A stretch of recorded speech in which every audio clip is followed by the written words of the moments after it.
Meus irmãos queridos, vamos abrir a palavra de Deus, o Evangelho de Jesus Cristo, conforme o registro de João, capítulo de número 21.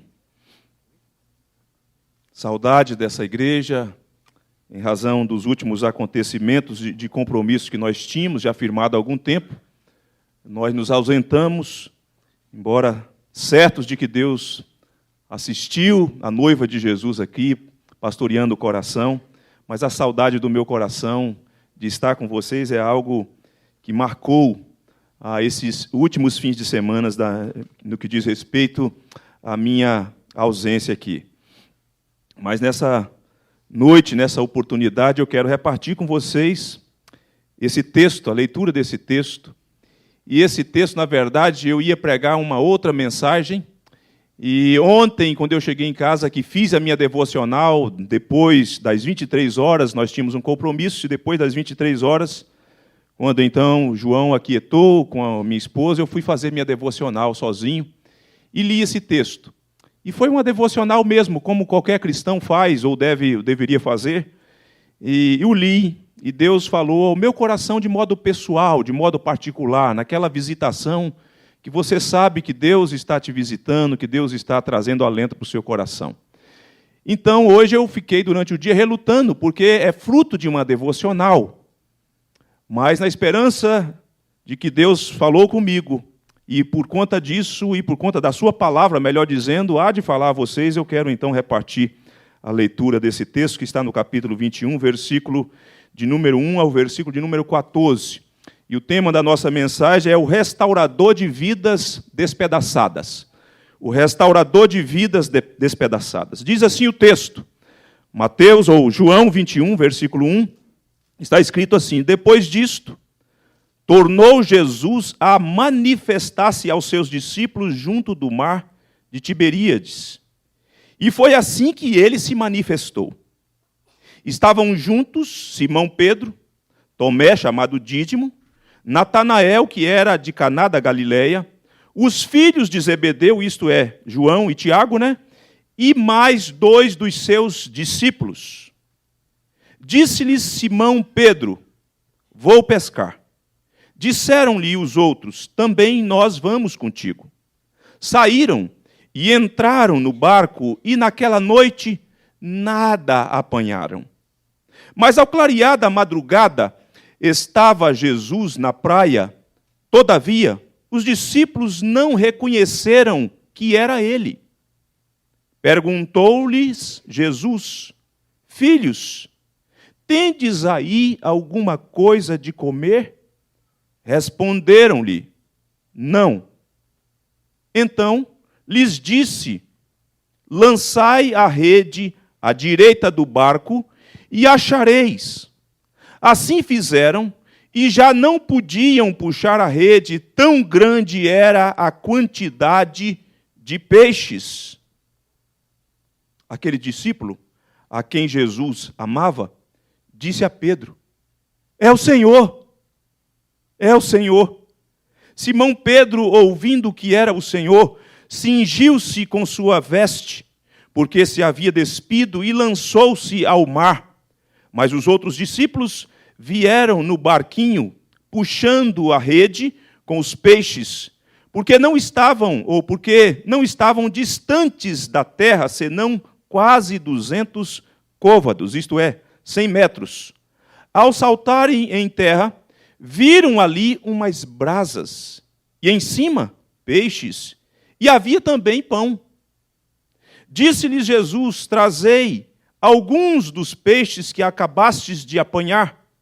Simão Pedro entrou no barco e arrastou a rede para a terra, cheia de 153 grandes peixes. E não obstante serem tantos, a rede não se rompeu. Disse-lhes Jesus: vinde, comei. Nenhum dos discípulos ousava perguntar-lhe: quem és tu? Porque sabiam que era o Senhor.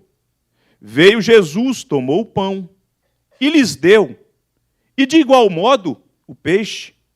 E já era esta a terceira vez que Jesus se manifestava aos discípulos depois de ressuscitado de entre os mortos, de entre os mortos, diz a palavra de Deus. O restaurador de vidas despedaçadas.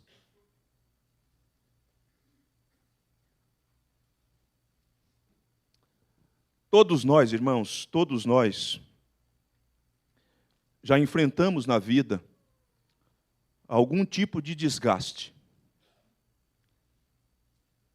Desgaste físico, isso acontece por conta do labor, por conta do trabalho, o cansaço. O desgaste físico também acontece por conta da idade. A idade vai chegando, os anos, e nós vamos perdendo o nosso vigor, vamos passando por uma espécie de desgaste. Mas, inegavelmente, todos nós também enfrentamos desgastes emocionais. Desgastes emocionais. De situações que surgem, situações que, como um avalanche, de um modo avassalador, aparecem, e você, por conta daquela experiência vivida, que você depara-se com ela, que você não tem controle sobre ela, e ela, dentro desse contexto que ela se desenrola, ela acaba mexendo com as suas emoções, afetando as suas emoções, e deixando você, de certo modo, enfraquecido, desgastado, embora isso esteja diretamente atrelado ao físico, porque não tem como dissociar essa realidade em que nós enfrentamos, em que sofre emocionalmente, sofre fisicamente, e você, de alguma forma, perde o vigor e fica cabisbaixo, desanimado, sem encontrar ou sem ver o brilho da vida, sem olhar para o futuro com esperança, e talvez até fazendo uma digressão daquele caminho em que você já havia trilhado, já havia rompido, já havia seguido por alguns quilômetros. E, de repente, por conta daquilo que surge, aquilo que aparece no seu caminho, parece que aquilo vem drenando as suas forças e fazendo com que você, ainda que não totalmente consciente, mas você começa a regredir. Voltar por aquele mesmo caminho, fazendo as mesmas coisas, se esquecendo daquilo para o que você havia sido chamado a fazer.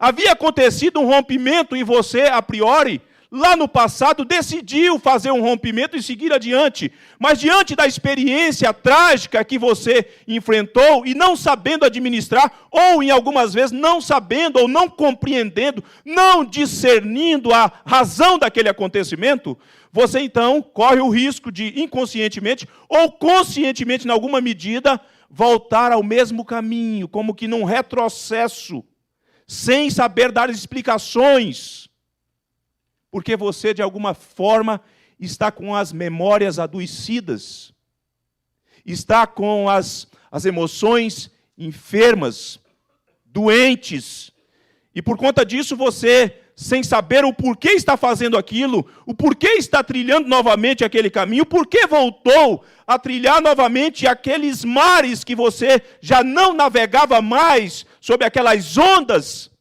lá está você novamente, num esforço do seu braço, das suas energias, numa tentativa de apanhar alguma coisa, de efetuar alguma conquista, de efetuar uma pescaria farta, e para a sua decepção, você sai daquele contexto sem alcançar êxito, sem sucesso, sem ver resultado algum.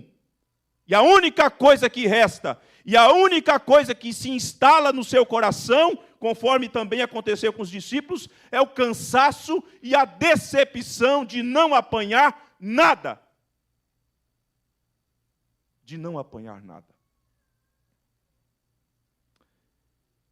Este registro do capítulo 21 de João, ou esses capítulos finais, João vem fazendo registro e o propósito dele é atestar a ressurreição física de Jesus. Jesus está vivo. Ele vem fazendo isso o tempo todo, e João, com a sua maestria que lhe é peculiar, conduzido pelo Espírito Santo, faz o registro de detalhes, de lugares, de cenários, de imagens que são pintadas diante dos discípulos, ou diante dos leitores que haveriam de ler as Sagradas Escrituras, e hoje nós lemos esse texto, e essas imagens estão vívidas diante de nós, dos nossos olhos, do nosso imaginário, e de alguma forma, em alguma medida, você se vê nesse cenário existencial também, das suas decepções, das suas frustrações, dos seus medos, dos desgastes que foram acontecendo e que têm acontecido diariamente. Mas João quer que os seus leitores saibam que Jesus ressuscitou. Que Jesus não está no túmulo, o túmulo está vazio, ele já apareceu aos discípulos, já esteve com eles, mas mesmo nas aparições de Jesus, parece que as coisas ainda não aconteceram em toda a sua pujança de uma restauração daqueles homens que foram golpeados com o evento da Sexta-feira da Paixão. Sexta-feira da Paixão detonou com aqueles homens. Eles não conseguiam fazer a amarração de que a glória passava pela cruz, de que o triunfo de Deus para conceder vida aos seus escolhidos que foram escolhidos por Deus antes da fundação do mundo, contemplava a cruz, o sofrimento, de que o Messias teria que ir para a cruz, que ele seria crucificado, que ele seria penalizado, que o castigo que nos traz a paz seria derramado sobre ele, mas os discípulos não conseguiram fazer a conexão dessas verdades, embora intelectualmente, devidamente, pujantemente informados eles estavam. Mas talvez por conta de uma visão e de expectativas limitadas dentro de um contexto geográfico e existencial e político, eles não percebem e não perceberam a importância disso, e por conta disso estão cabisbaixos, regredindo, retrocedendo, voltando às mesmas práticas, os mesmos serviços, sendo que já haviam sido vocacionados pelo seu amado Salvador. Porque este texto que nós lemos, ele de alguma forma apresenta similaridades com uma passagem que está lá em Lucas, no capítulo 5. E é interessante perceber, irmãos, que às vezes a cura das nossas memórias adoecidas também contempla o cenário de onde nós fomos chamados, do lugar onde nós estávamos, das coisas que nós fazíamos, de como que as coisas foram acontecendo e os declínios foram aparecendo e como que agora didaticamente, pedagogicamente, Jesus coloca diante deles no mesmo cenário, no mesmo lugar, num lugar que no outro tempo eles já haviam fracassado numa tentativa naquilo que eles eram peritos, pescar. E parece que tudo isso, essa mesma voz agora ecoa ali naqueles mesmos lugares, numa condição totalmente diferente, porque naquela havia mais pessoas na praia que escutavam o nosso amado Salvador, o seu discurso, os seus ensinamentos. Mas agora há um espaço mais privado, de uma conversa mais particular, mais intimista, de alguém que quer alcançar corações despedaçados, de alguém que quer falar com corações que estão partidos, de alguém que quer novamente reanimar pessoas que retrocederam, para que elas tenham ânimo para seguir, para que elas encontrem novamente a beleza da vida, da existência, que é andar com Deus, que é viver para Deus, que é fazer o serviço de Deus. E é nesse contexto, então, em que João vai dizer, porque é maravilhoso como João usa os conceitos, os verbos, logo no início do capítulo, dizendo, depois disso tornou Jesus a manifestar. A ideia aqui é, tornou Jesus a revelar-se a eles, que estão, de certo modo, com os olhos obscurecidos, impedidos de ver plenamente ao Senhor Jesus Cristo, agora ressurreto de entre os mortos. E João faz isso por 2 vezes, e foi assim que ele se manifestou. E aí João conta a história, E nessa conversa, nesse encontro mais privado, faz a menção de 7 discípulos. 5, ele traz a identidade deles. De 2, ele não menciona quais eram os outros 2. Mas 7 discípulos estão ali. Que sob a liderança de Pedro, do Pedro que fala assim, vou pescar. Eles são como que persuadidos. Pedro tem uma liderança forte, sempre teve, e haveria de ser assim. E eles então seguem a Pedro e vão pescar com Pedro. E sabe, meus irmãos, embora nessa primeira parte deste capítulo, João contempla estes 7 discípulos, mas me parece que há uma ênfase mais acentuada em Pedro. E mais adiante, a partir do versículo 5 e 15, isso fica ainda mais evidente. Pedro, os sete discípulos hão de experimentar essa restauração do Senhor. Mas Pedro embora um homem que em algum momento evidenciou força, evidenciou coragem, evidenciou ousadia, Pedro talvez seja o mais detonado dentre eles. Porque, meus irmãos, lá no capítulo de número 13 deste evangelho, eu recomendo e peço a gentileza de que você vá lá comigo, ao capítulo de número 13. O capítulo de número 13 ao capítulo de número 16, Jesus tem uma conversa bem particular com os seus discípulos. E nessa conversa e dos muitos ensinamentos que nós temos, das lições preciosas, maravilhosas, que estão nesse bloco das Escrituras, o Senhor Jesus diz assim a Pedro, no versículo de número 36, do capítulo 13. Perguntou-lhe Simão Pedro, Senhor, para onde vais? Respondeu Jesus, para onde eu vou? Não me podes seguir agora, mais tarde, porém, me seguirás. Replicou Pedro, Senhor, por que não posso seguir-te agora? Por ti darei a própria vida. Vocês fazem ideia como está esse homem, irmãos? De um homem que num determinado momento ele fala assim, Senhor, todos podem negar o Senhor, mas comigo a coisa é diferente. Comigo não. Por ti, eu estou disposto a dar a própria vida. Irmãos, como que a sexta-feira ela golpeou este homem forte, este homem que tomava sempre iniciativas antes dos seus colegas, dos seus irmãos do colegiado apostólico. Para você ter uma ideia, vá comigo ao Evangelho de Lucas para nós entendermos o que está acontecendo a este homem, aos discípulos, mas de modo particular, a este homem que está com o coração despedaçado. Nós vamos ao Evangelho de Lucas, e diz o texto no capítulo de número 22, no texto que vai falar em que efetivamente, aquele homem que falou assim, por ti estou disposto a dar a própria vida, Jesus falou, Pedro, você vai me negar, Pedro, vai me negar 3 vezes. Aliás, num determinado momento, o Senhor Jesus falou assim, Pedro, Satanás pediu para peneirá-lo, para cirandar com você, Pedro. Eu roguei ao Pai para a tua fé não desfalecer, Pedro. Mas que vai acontecer, vai. Satanás vai peneirar você. Mas a sua fé não vai desfalecer, não. Você não vai tombar no deserto da vida, não.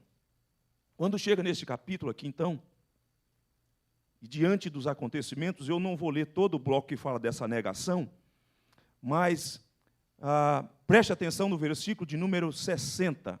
Diz assim, mas Pedro insistia. Essa é a 3ª vez que ele está negando o Senhor. Homem, não compreendo o que dizes. O homem aborda Pedro e fala assim, você é um dos deles, não é? Verdadeiramente estava com ele. E Pedro, homem, não compreendo o que dizes.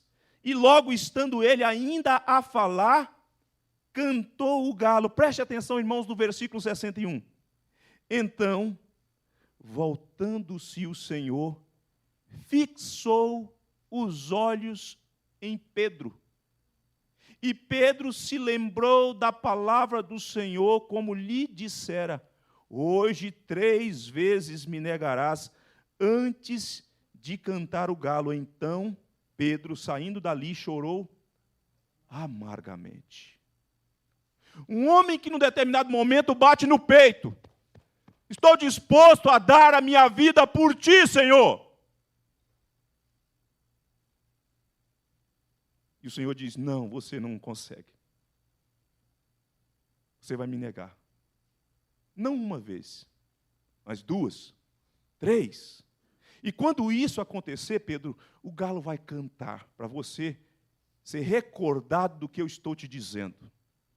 E quando isso acontece, irmãos, eu fico olhando aquele cenário que o nosso Senhor está sendo já vilipendiado, escarnecido, ele está preso, e os olhos do Senhor Jesus fuzilam os olhos de Pedro e olha para Pedro, talvez a uma distância, mas numa distância que é capaz de Pedro perceber de como que os olhos e como que o olhar de Jesus penetrou o olhar dele. Irmãos, vocês fazem ideia? Dá para perceber o cenário? Dá para perceber como esse homem está? Você sabe por quê, irmãos? Preste atenção nisso. Preste atenção nisso, minhas irmãs. Todas as pessoas que são essas pessoas mais impetuosas nas decisões, corajosas, audaciosas, quando elas não conseguem cumprir aquilo que elas haviam falado que iriam cumprir, elas ficam na sarjeta, elas vão à lona. Ao mesmo instante que elas têm esse ímpeto, essa força de dizer: comigo é assim, eu faço, eu executo. Os outros podem até não fazer, mas eu faço. Pode notar, se você é esse tipo de pessoa, avalie um pouquinho. Lembre-se de como que tem sido com você, quando você não consegue cumprir o que você havia acordado em cumprir. Quando você diz que iria fazer uma coisa e não fez. Como que você ficou deprimido?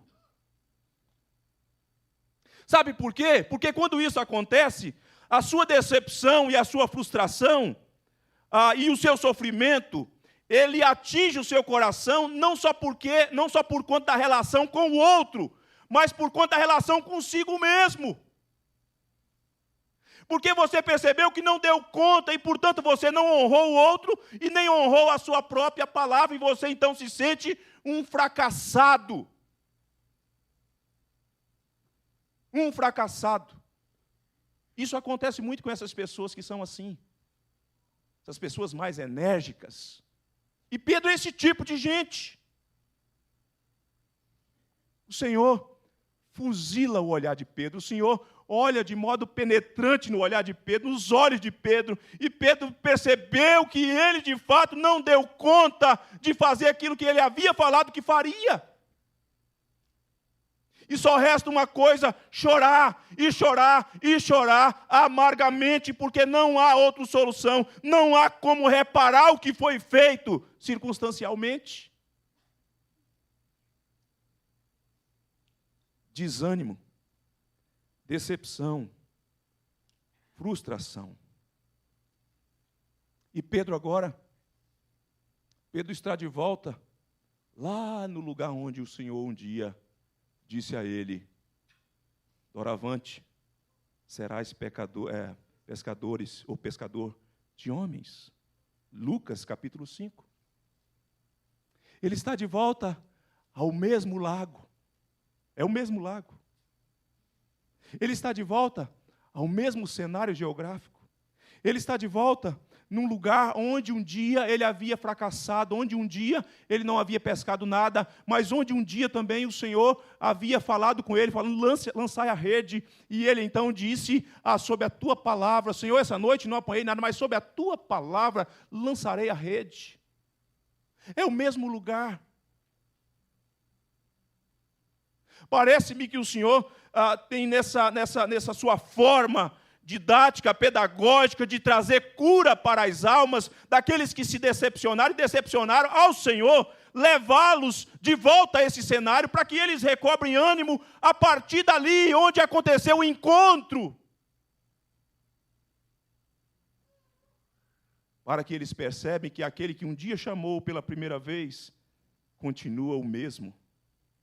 Você decepcionou, você se frustrou, você caiu, você foi à lona novamente, mas ele continua o mesmo. Não deixou de amar, nem sequer na dica de nada. O amor dele continua intacto, vibrante, poderoso, perseverante, não desiste de nós.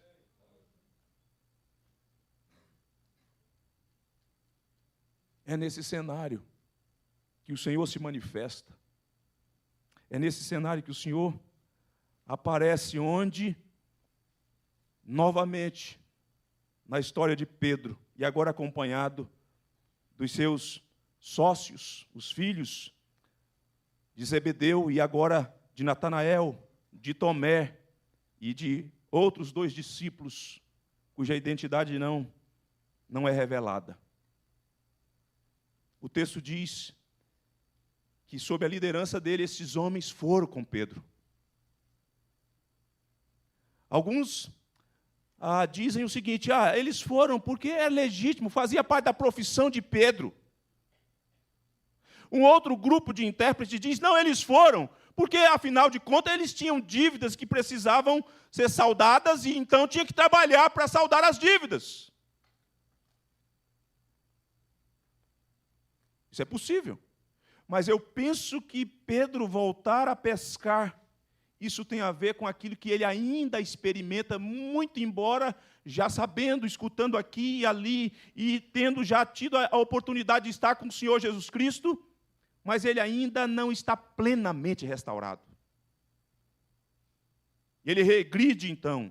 Ele volta às suas antigas práticas, a sua profissão velha, em que o Senhor já tinha feito um corte para dizer para ele que doravante agora a pescaria seria de outra natureza. Os peixes que seriam apanhados seriam outros, seria gente que seria alcançado pela rede da graça de Deus. E aí o texto vai mostrar o fracasso de Pedro, juntamente com os seus companheiros, e entraram no barco, e naquela noite, diz o texto, naquela noite, nada apanharam. Desejando apanhar, precisando apanhar peixes, e entretanto, embora sendo peritos, entretanto, não apanharam nada. Um lambari sequer. Conhece lambari? Nem um lambari. O texto vai dar conta que ele estava despido, trazendo a ideia que a noite foi uma noite de muito trabalho, de muito labor, de muitas tentativas, daquilo que eles sabiam fazer, daquilo que eles eram bons. Eles estão exauridos, esgotados, cansados, quem sabe com os músculos trêmulos, por conta do frio, do vento que sopra, e não tem nada. O barco está vazio, só tem as redes e o cansaço que ali assola aqueles homens. Eles estão a 100 metros da praia. E lá na praia há uma fogueirinha, há um foguinho. Há uma pessoa. E eles escutam um eco de uma voz que se dirige a eles não reconhecem, eles não conseguem discernir quem é que está lá, e de repente aquela voz é dirigida na forma de uma pergunta, mas já trazendo também o diagnóstico. Filhos, tendes aí alguma coisa de comer?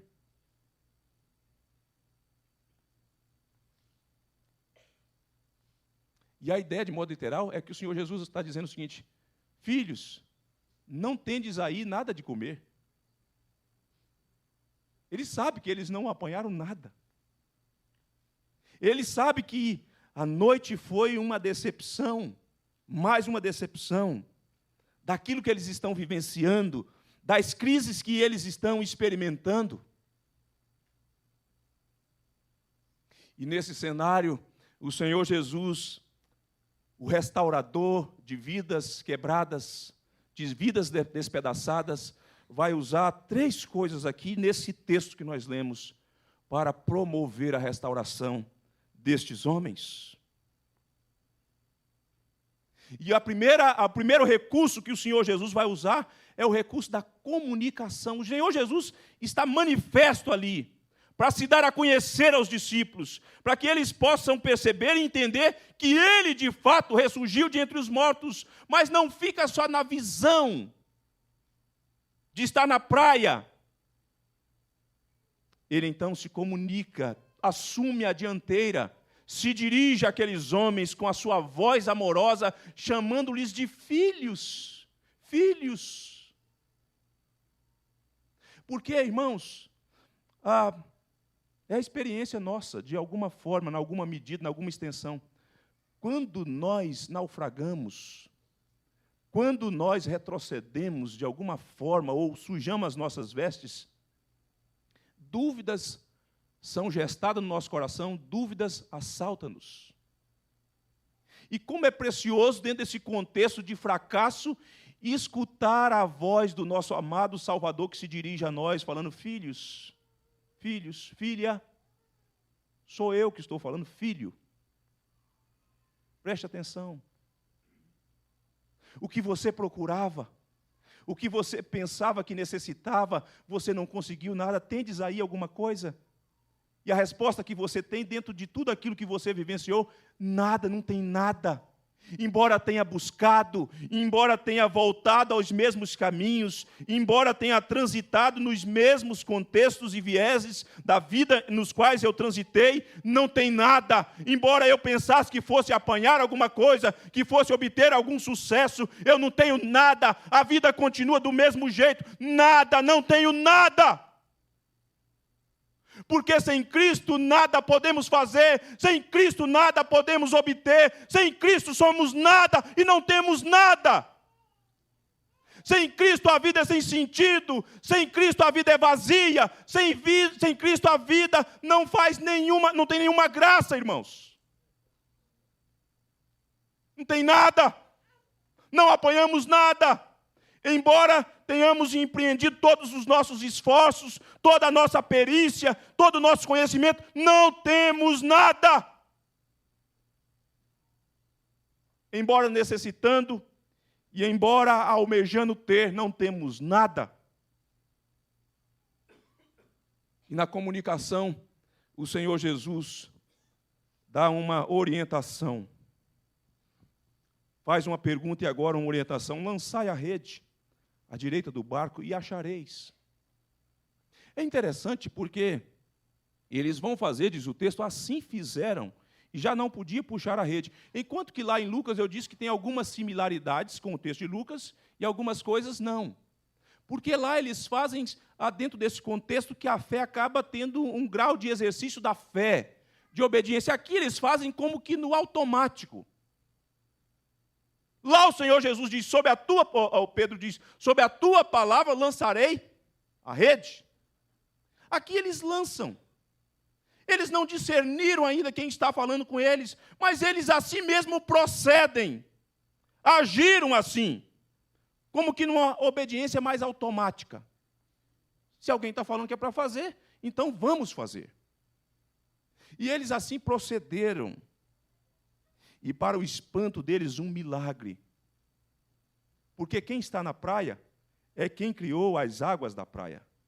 Quem está na praia é quem sabe onde está o cardume, é quem sabe onde estão os peixes, é quem sabe não só onde estão, mas ele mesmo pode fazer com que eles venham para onde é preciso que eles estejam. Imagine quantos...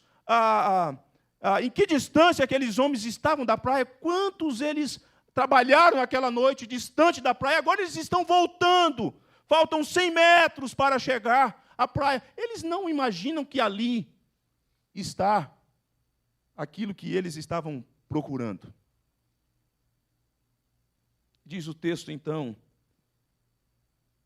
que assim fizeram, já não podiam puxar a rede, tão grande era a quantidade de peixes. Depois João vai fornecer o número, 153 grandes peixes, peixes selecionados. Valdir, que é pescador, Valdir, Luiz Fernando, Eli, né? Dependendo do peixe que pegar lá no Araguaia, tem que soltar, né? Aliás, todos são. Mas aquele que você desejar comer, tem que atender. Tem que ter o tamanho certo, apropriado para assar 153 grandes peixes. A rede, o barquinho vinha a pino.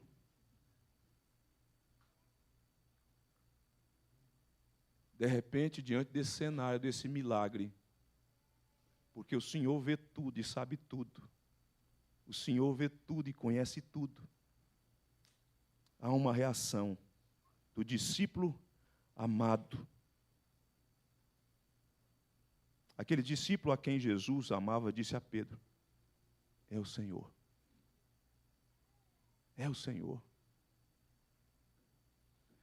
É o Senhor, Pedro. É o Senhor.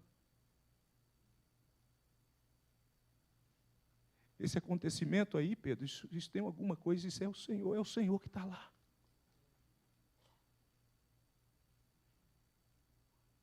Às vezes, no nosso desespero, nas lutas que ofuscam os nossos olhos, que prejudicam o nosso discernimento, é preciso ter uma clara noção de que o Senhor está ali, de que o Senhor está agindo de uma maneira graciosa para lhe fazer bem. Às vezes a gente pensa e regride pensando não vai dar em nada. Parece que não valeu a pena. E de repente algo extraordinário, algo que foge do convencional, age que extrapola a razão, acontece, e aí a conclusão de quem está com você e de você mesmo é o Senhor. É coisa de Deus, é a mão de Deus. Deus está agindo, é o Senhor. E tendo João dito isto, diz o texto que Simão Pedro, ouvindo que era o Senhor, quem precisa, irmãos, quem mais, todos eles foram golpeados, mas quem está se sentindo cabisbaixo, fracassado, é Pedro. Cingiu-se com a sua veste, porque se havia despido, e lançou-se ao mar. No texto de Lucas, eu disse a vocês que tem similaridades e tem coisas que não são similares, não são semelhantes. Lá no texto de Lucas, quando acontece isso, a grande pesca, Pedro fala assim: aparta de mim porque eu sou pecador. Ele quer se distanciar. O pavor invade o coração de Pedro. Aqui não. Aqui ele quer proximidade, aqui ele quer se aproximar mais, é o Senhor. E ele então deixa os seus colegas no barco e nada, e vai em direção ao Senhor. Ele quer estar com o Senhor, ele quer desfrutar da presença do Senhor, ele precisa de restauração, ele tem consciência de que precisa estar perto do Senhor. Sabe por quê, irmãos? Nos nossos fracassos, decepções e pecados, quanto mais nos distanciamos, mais derrotados nos tornamos. O caminho é aproximar do Senhor, é achegar-se ao Senhor. Quando ele escuta que é o Senhor, ele não perde tempo, ele não adia, ele não deixa para depois. Ele fala: toma conta aí, fica com o barco, com os peixes. Estou indo em direção ao meu Salvador, preciso estar com Ele.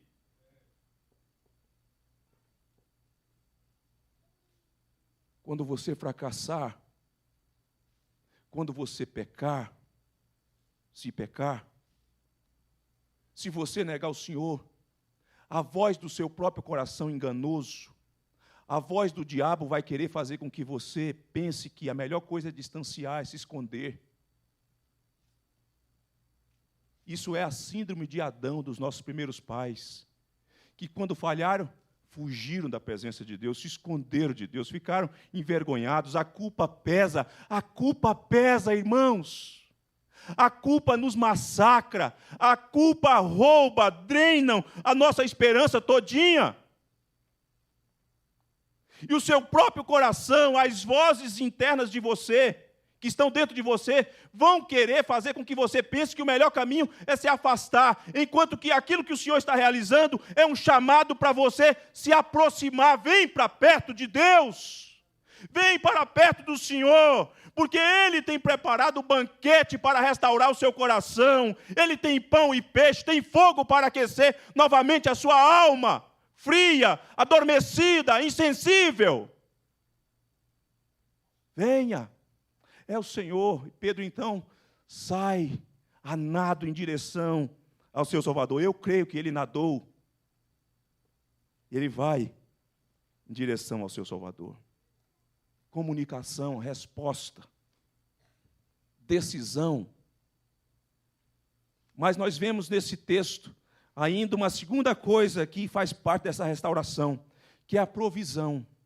A provisão. Diz o texto, versículo 9, ao saltarem eles, ou assaltarem em terra, viram ali umas brasas, em cima, peixes, e havia também pão.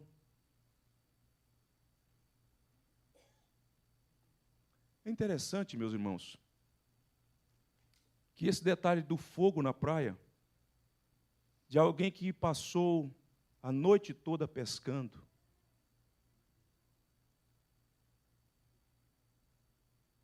que está com fome,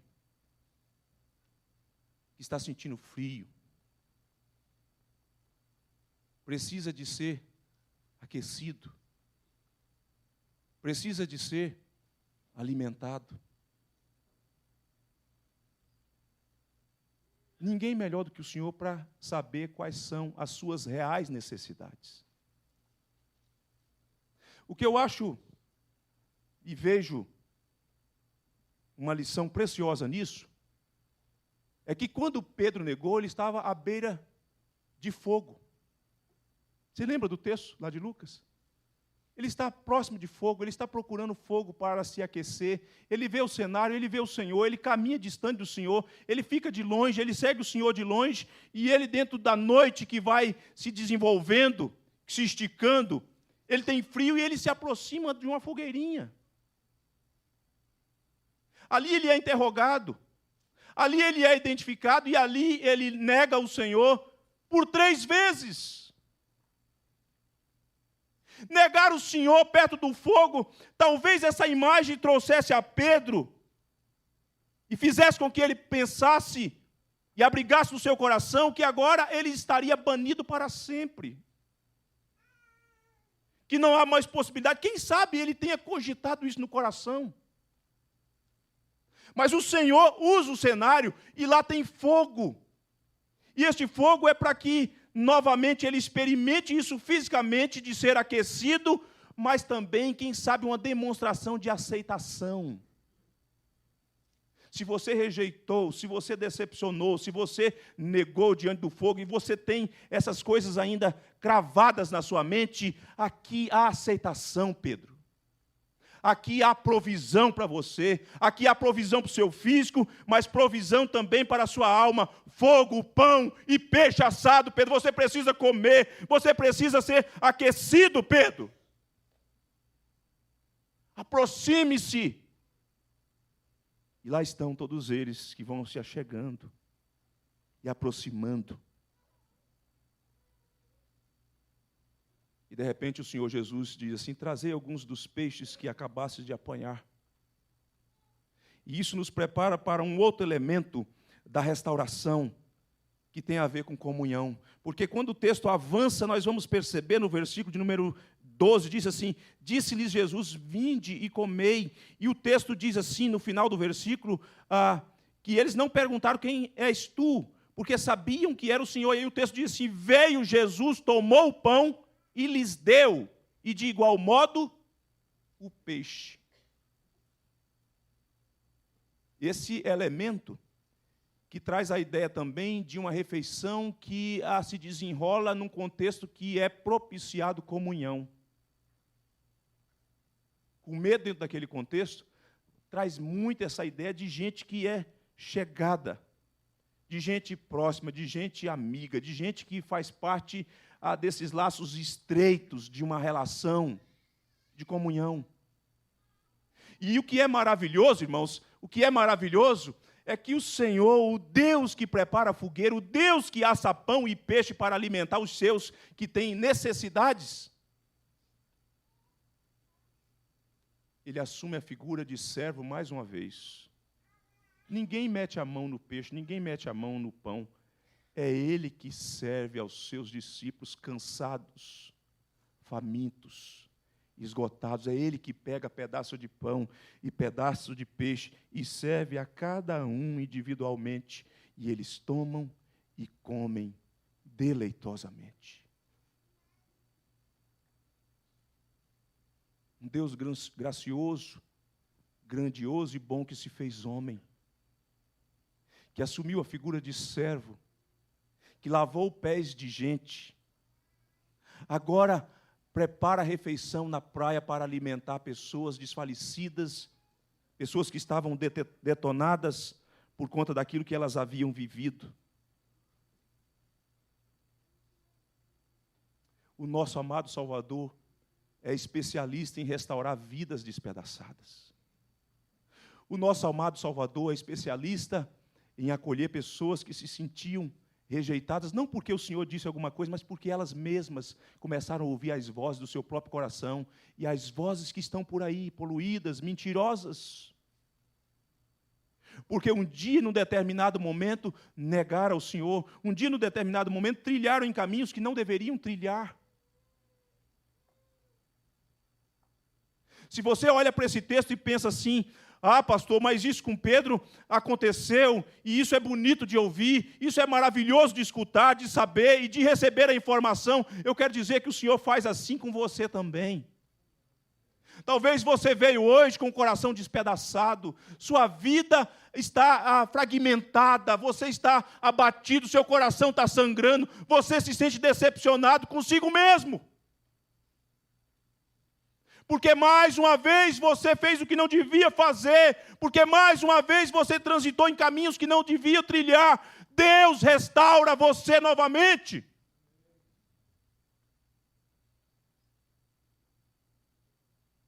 E Ele tem poder para fazer, sabe por quê?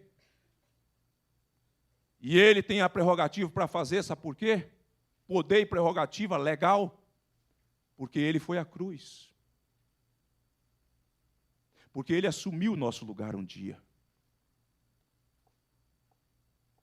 Porque Ele bebeu todo o cálice da ira de Deus, do Pai, um dia. E, portanto, o que Ele enfrentou é para que você não venha enfrentar. O que Ele passou na cruz, experimentou na cruz, é para que você, na era vindoura, não venha experimentar. Muito embora existencialmente, circunstancialmente, você ainda sente os embates da vida e os efeitos da queda ainda soprando em seus ouvidos, e você experimentando esses efeitos no seu próprio corpo. Mas Ele te chama para se achegar. Ele pode aquecer novamente o seu coração. Ele pode alimentar novamente a sua alma, que tanto precisa daquilo que Ele tem e que só Ele pode dar. Ele pode fazer isso. Talvez você veio aqui nessa noite e você tem se sentido exatamente como Pedro. Talvez você tenha pensado em regredir, tenha pensado em ir para os mesmos caminhos. E o Senhor nessa noite fala com você. E se essa for a razão, e se essa for a situação, eu queria convidar você a sair do seu lugar, a vir aqui para nos ajoelharmos juntos e orarmos. Se você está desfalecido, se você está com a alma enferma, o coração despedaçado, sem alegria de caminhar, pensando que acabou, pensando que o ministério que Deus tinha para você agora ficou emperrado, nesse mesmo contexto em que o Senhor fala com estes homens, acolhe esses homens, o Senhor volta a falar com Pedro como falou lá atrás: segue-me, Pedro, a missão continua, a obra continua do mesmo jeito, eu não me esqueci, agora você vai apacentar os meus cordeirinhos, agora você vai apacentar as minhas ovelhas, Pedro. Se você está despedaçado, com a alma ferida, vem aqui à frente, eu quero orar com você.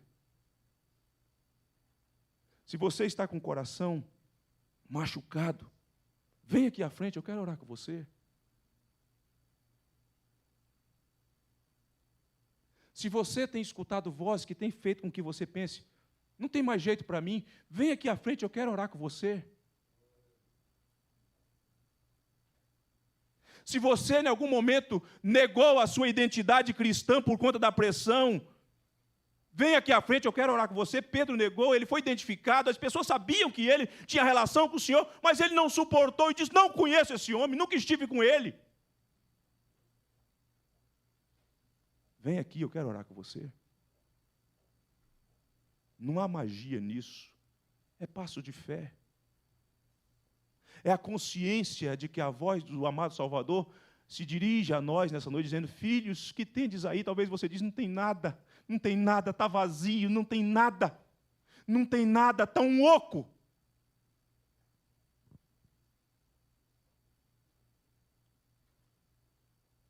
Eu quero convidar a igreja a ficar em pé e quero convidar ao pastor Robson, pastor Francisco, aqui, vem aqui para orarmos por essas irmãs, por estes irmãos.